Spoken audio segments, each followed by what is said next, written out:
অধ্যক্ষ ও শিক্ষক কর্মচারীদের বিরুদ্ধে অচল শিক্ষা প্রতিষ্ঠান।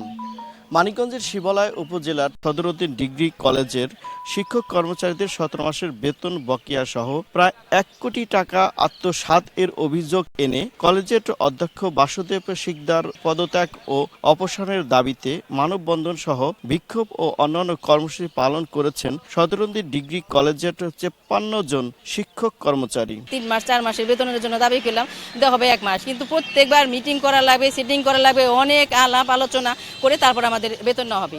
মনে হবে যে টাকা বুঝি প্রিন্সিপালের টাকা, ওনার কাছ থেকে প্রতিষ্ঠানের টাকা না, সব টাকা কলেজের যত আয় ইনকাম সব ওনার টাকা, ওনার কাছ থেকে আমরা জোর করে টাকা নিতেছি। নন এমপিও শিক্ষকদের একমাত্র আয়ের উৎস হচ্ছে এই কলেজের অংশের বেতন। তারা এই 17 মাস পর্যন্ত বেতন পায় না, তারা মানবতার জীবনযাপন করতেছে। অধ্যক্ষের পদ একটা গুরুত্বপূর্ণ পদ, কারণ তিনি চাইলে আরও অনেক সচেতন হতে পারতেন, শিক্ষক কর্মচারীদের সঠিকভাবে কাজে লাগাতে পারতেন, কিন্তু উনি এই জায়গাতে ব্যর্থ হয়েছেন। ধারণা করছি যে ওনার আত্মসাতের পরিমাণ 2 বছরে প্রায় কোটি টাকা, এবং তার আগে উনি তো প্রায় 15 বছর প্রিন্সিপাল, তাতে ওনার আত্মসাতের পরিমাণ মিনিমাম 20 কোটি টাকা। বিভিন্নভাবে ভুয়া বিল বছরের মাধ্যমে কলেজের অর্থ আত্মসাৎ করেন এবং শিক্ষকদেরকে বিভিন্নভাবে লাঞ্ছিত করেন, কর্মচারীদেরকে বিভিন্নভাবে লাঞ্ছিত করেন। মানসিক নির্যাতন থেকে শুরু করে অর্থনৈতিক শোষণ এবং শিক্ষক কর্মচারীদের সাথে দুর্ব্যবহার এবং নানা রকম অন্যায় অবৈধ কাজ করে তিনি কলেজটাকে একটি ত্রাসের রাজত্ব কায়েম করে রেখে কলেজের সকল শিক্ষক কর্মচারীদের মধ্যে ভীতি তৈরি করে তিনি এই অর্থগুলো আত্মসাৎ করেছেন। কাজেই আমাদের দাবি হচ্ছে একটাই, বাসুদেব বাবুর পদত্যাগ অথবা তার অপসারণ। এছাড়া আমরা শিক্ষক কর্মচারীরা আর কর্মস্থলে কর্ম করব না।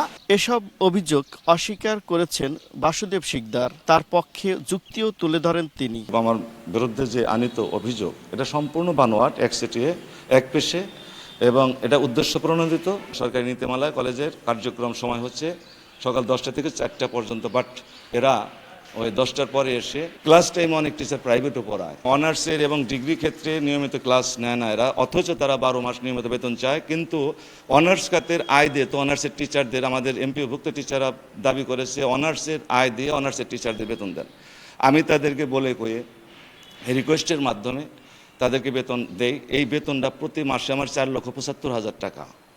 এই উপজেলা পর্যায়ে নদী ভাঙ্গন এলাকার কলেজ, অনেক চরাঞ্চলের ছেলেমেয়েরা, গরিব দুঃখী পরিবারের ছেলেমেয়েরা, ওরা নিয়মিত বেতন দিতে পারে না এবং ওদের নিয়মিত অনার্সের ডিগ্রি ক্লাসও হয় না। এই প্রতিষ্ঠানটিতে বর্তমানে 3,100 শিক্ষার্থী রয়েছে। মোহাম্মদ ইউসুফ আলী, সময় সংবাদ, মানিকগঞ্জ।